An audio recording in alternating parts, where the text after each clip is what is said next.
इस वीडियो में हम बात करेंगे आइट्रेशन और लूप के बारे में।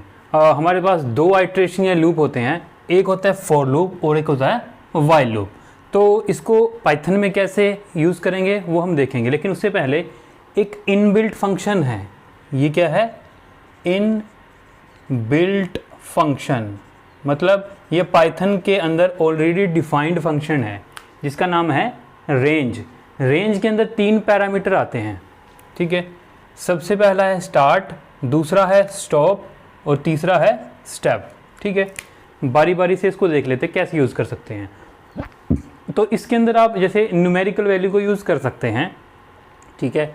तो रेंज के हमने अंदर लिखा है 10, मतलब 10 का मतलब क्या है? ये पहला पैरामीटर है, ठीक है। पहला पैरामीटर के मतलब ये आपके पास 10 लिखा है ना, तो 10 का मतलब है अगर ये सिंगल वेरिएबल है तो इसका मतलब है इसके अंदर 10 आइटम्स आ सकती हैं, ठीक है। अगर ये सिंगल पैरामीटर या सिंगल वैल्यू के साथ आता है ना, तो इसका मतलब होगा जो वैल्यू यहाँ पर लिखी होगी उतनी ही आइटम यहाँ पर आएंगी, ठीक है। तो इसका मतलब इसमें 10 आइटम आएंगी, ठीक है। अगर सिंगल वैल्यू है 10 आइटम आएंगी, तो पहली आइटम हमेशा 0 से स्टार्ट होगी और कहाँ तक जाएगी? 1 लेस तक, ठीक है। तो इसका मतलब अगर आपके पास ये सिंगल पैरामीटर है तो जो स्टार्ट वैल्यू होगी वो हमेशा 0 होगी, ठीक है। मैंने क्या कहा? अगर ये एक सिंगल पैरामीटर के साथ है तो स्टार्ट वैल्यू हमेशा 0 होगी और स्टॉप वैल्यू हमेशा इससे 1 कम होगी और स्टेप कोई नहीं गिवन है तो एक का इंक्रीमेंट आएगा, ठीक है। स्टेप का मतलब है यहाँ पर इंक्रीमेंट कितने का आएगा हर एक वैल्यू के अंदर। तो कोई स्टेप नहीं गिवन है तो इंक्रीमेंट 1 का आ गया, ठीक है। तो 0 से लेके यह जाएगा 9 तक। अब यहाँ पे आ जाओ, यहाँ पर 2 पैरामीटर गिवन है, ठीक है। ये इसका मतलब है ये है पैरामीटर पहला, मतलब ये स्टार्ट वैल्यू है और ये स्टॉप वैल्यू है। स्टॉप वैल्यू का मतलब एक लेस होती है स्टॉप वैल्यू, ठीक है। लेस का मतलब जो हमारे पास इंक्रीमेंट होगा ना, 1 का इंक्रीमेंट होगा या 2 का इंक्रीमेंट होगा या 3 का इंक्रीमेंट होगा। यहाँ पर स्टेप की वैल्यू तो गिवन नहीं है, तो डिफ़ॉल्ट आपका इंक्रीमेंट होता है 1। तो ये जो स्टॉप वैल्यू होती है ना, ये जो एक्चुअल वैल्यू है यहाँ पर, ठीक है, स्टॉप वैल्यू और जो इंक्रीमेंट है उस 1 कम, ठीक है। तो वैल्यू क्या है? 11, ठीक है। और इंक्रीमेंट गिवन नहीं है तो 1 का इंक्रीमेंट होगा। स्टार्ट वैल्यू 1 है, इंक्रीमेंट 1 का, और इंक्रीमेंट 1 का है तो लास्ट वैल्यू होगी 11 माइनस 1 का इंक्रीमेंट तो 1, तो वो कहाँ तक जाएगा? 10 तक, ठीक है। तो 1 से लेके कहाँ तक चला गया? 10 तक। अब यहाँ देखो रेंज 0, 35, यहाँ पर तीनों पैरामीटर हैं, मतलब स्टार्ट वैल्यू क्या है? 0, स्टॉप वैल्यू 30, स्टेप 5, मतलब अब 0 से वैल्यू स्टार्ट होगी और इंक्रीमेंट कितने का आएगा? 5 का, ठीक है। और मैंने क्या कहा? लास्ट वैल्यू हमेशा होती है जो stop value minus increment value. तो लास्ट वैल्यू है 30 और इंक्रीमेंट वैल्यू है 5, तो 30 माइनस 5 कितना हो गया? 25। आया ना बात समझ में?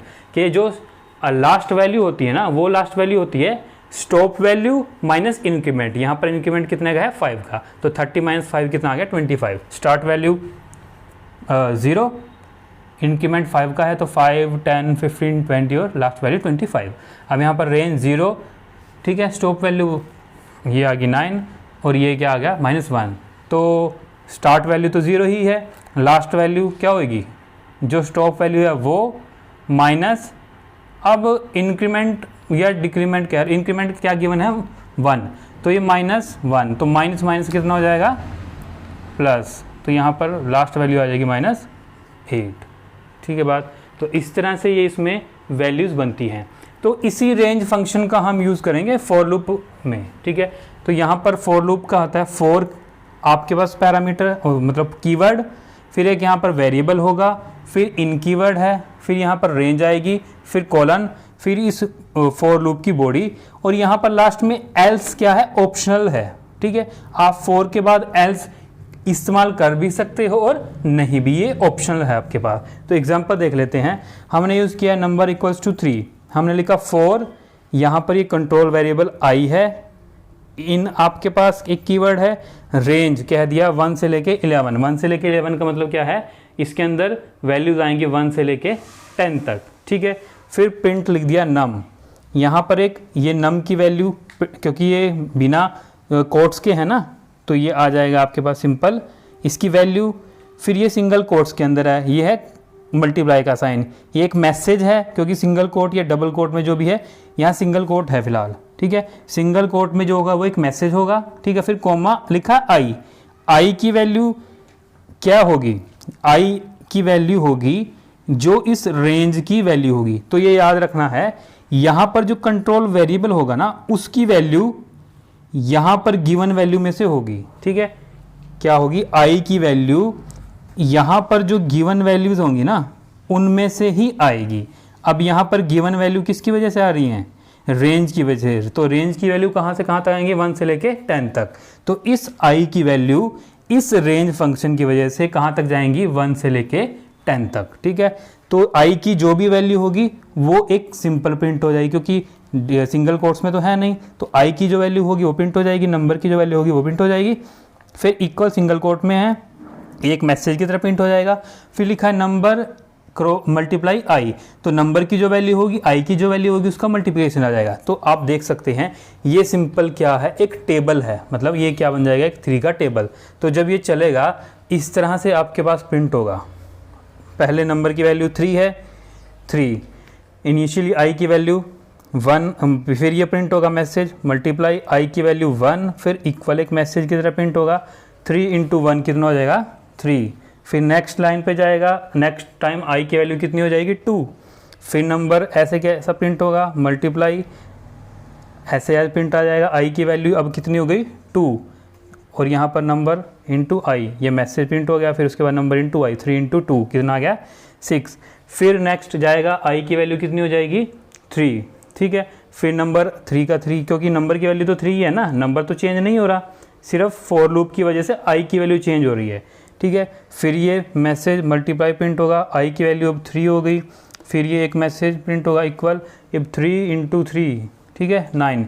इस तरह से ये आई की वैल्यू 10 तक जाएगी, और ये आपके पास 3 का टेबल प्रिंट हो जाएगा फॉर लूप की वजह से, ठीक है बात। तो ये आपके पास 4 इस तरह से आप यूज़ कर सकते हो पाइथन में। यहाँ पर जो वैल्यूज़ आती है ना, ये कंट्रोल वेरिएबल है, इस कंट्रोल वेरिएबल की वैल्यू इस यहाँ पर जो वैल्यूज़ होती हैं वो होती हैं। अब यहाँ पर तो हमने रेंज फंक्शन यूज़ किया है, ठीक है। आगे हम करेंगे स्ट्रिंग के बारे में, लिस्ट, टपल, डिक्शनरी। तो यहाँ पर हम स्ट्रिंग को यूज़ करेंगे, टपल को यूज़ करेंगे, लिस्ट को यूज़ करेंगे, डिक्शनरी को यूज़ करेंगे। तो उनकी वजह से जो वैल्यूज़ होंगी ना, वो आई को मिलेंगी, ठीक है। ये हम डिफरेंट फॉर्मेट में पढ़ेंगे अभी आगे, ठीक है बात। उसके बाद हम बात कर लेते हैं वाइल लूप की। वाइल लूप में क्या है, वाइल कीवर्ड, यहाँ पर टेस्ट कंडीशन आएगी, फिर कोलन, बॉडी ऑफ लूप, यहाँ पर भी एल्स ऑप्शनल है, ठीक है। सेम हमने उठा लिया यहाँ से, नंबर इक्वल टू 3 कर लिया, आई की वैल्यू 1 रख ली, ठीक है। वाइल में हमने यूज़ कर लिया आई लेस देन इक्वल टू 10, मतलब ये कंडीशन जब तक ट्रू होएगी तब तक वाइल की बॉडी एग्जीक्यूट होती रहेगी, ठीक है। तो आई की वैल्यू अभी 1 है, लेस देन इक्वल टू 10 है, कंडीशन ट्रू, यहाँ आ जाएगा अंदर। तो p इक्वल्स टू हो जाएगा नंबर इंटू आई, नंबर की वैल्यू क्या थी, 3, ठीक है। आई की वैल्यू क्या है, 1, तो 3 इंटू 1 क्या हो जाएगा, 3। p को क्या वैल्यू मिल जाएगी, 3। अब आ जाएगा प्रिंट पर, वही नंबर क्या है 3, ये प्रिंट होगा, ये मैसेज प्रिंट होगा, फिर आई की वैल्यू 1 है, ये प्रिंट होगा, ये मैसेज प्रिंट होगा, p की वैल्यू 3 थी तो यहाँ 3 प्रिंट होगा। फिर न यहाँ पर एक स्टेटमेंट और इस्तेमाल करनी है कि i equals to I plus 1, क्योंकि अब इंक्रीमेंट भी करना है ना। तो i की वैल्यू अब क्या हो जाएगी, 2, ये कंडीशन चेक करेगा, ट्रू है, फिर यहाँ जाएगा 3 इंटू 2 6, फिर ये इस तरह से ये एक टेबल प्रिंट हो जाएगा इस वाइल स्टेटमेंट की वजह से, ठीक है। तो ये हम फॉर लूप और वाइल लूप आगे भी पढ़ेंगे कि या तो सिर्फ रेंज फंक्शन की और या फिर टेस्ट कंडीशन की वजह से यूज़ हुआ ना, तो इसको हम स्ट्रिंग में, लिस्ट में, टपल में या डिक्शनरी में कैसे यूज़ करेंगे आगे हम वो पढ़ेंगे। तो अगर वीडियो अच्छी लगी है, पसंद आई तो चैनल को सब्सक्राइब करें, वीडियो को लाइक करें, बेल आइकन को दबाएं, और अगर आपको यूट्यूब कंप्यूटर साइंस की बुक्स चाहिए डिस्क्रिप्शन लिंक है, वहाँ से जाकर परचेज कर सकते हैं। धन्यवाद।